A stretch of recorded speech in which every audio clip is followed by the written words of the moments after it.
દેશની સીમાઓ માતાના વસ્ત્ર સમાન છે. તેનું રક્ષણ કરવું દરેક ભારતીયની ફરજ છે. ભીષ્મ પિતામહ. નમસ્કાર દર્શક મિત્રો, સરહદ ન્યૂઝ ચેનલમાં આપનું સ્વાગત છે. હું અનિતા ગોસ્વામી. હવે જોઈએ સમાચાર વિસ્તારથી. બનાસકાંઠામાં મિત્ર જ બન્યો મિત્રનો દુશ્મન.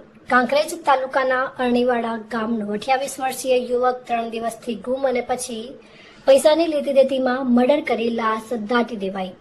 અરણીવાડા ગામના યુવકને પૈસા લેવા જતા મળ્યું મોત. નરાધમ દશરથજી જાદવે મોતને ઘાટ ઉતારી જમીનમાં દાટી દીધો. સિહોરી પોલીસે ગણતરીના કલાકોમાં જ ગુનાનો ભેદ ઉકેલી આરોપી દશરથજી જેનાજી દરબારને દબોચી લીધો. કાંકરેજ તાલુકાના અરણીવાડા ગામનો યુવક 3 દિવસ પહેલા ગુમ થયો હોવાની સિહોરી પોલીસ સ્ટેશનમાં જાણ કરવામાં આવી હતી. જેમાં રાનેર ગામનો રહેવાસી અને ટ્રેક્ટર ભાડે ચલાવતો યુવાન દશરથજી જેનાજી દરબાર એટલે કે જાદવને મરણ જનાર ચંદુ ઉર્ફે રાહુલ સોલંકીને 30,000 રૂપિયા આપવાના હતા અને પૈસા લેવા માટે રાનેર ખાતે આવેલ. ત્યારબાદ તેનો પતો ન મળતા પોલીસે જુદી જુદી ટીમો બનાવી તપાસ હાથ ધરી હતી.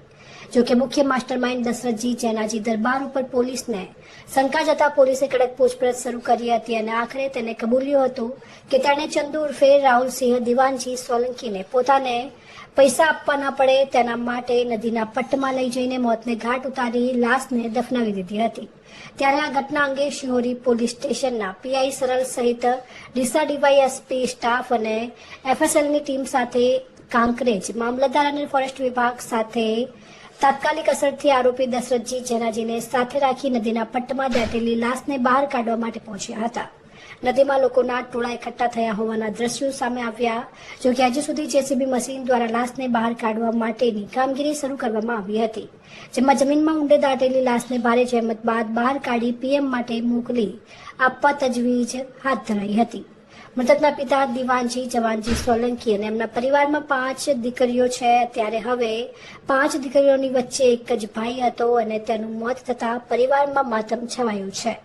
ત્યારે આવું કૃત્ય કરનાર નરાધમ આરોપી અને કોઈ અન્ય સાગીરતો સામેલ હોય તો પોલીસ દ્વારા કડક કાર્યવાહી કરી સજા આપવામાં આવે તેવી માંગ મૃતકના પરિવાર અને સગાવાલા કરી રહ્યા છે. ત્યારે આ મામલે સિહોરી પોલીસે માત્ર ગણતરીના કલાકોમાં જ ગુનાનો ભેદ ઉકેલી આરોપી દશરથજી જેનાજી દરબારને ઝડપી પાડી વધુ તપાસ હાથ ધરી છે.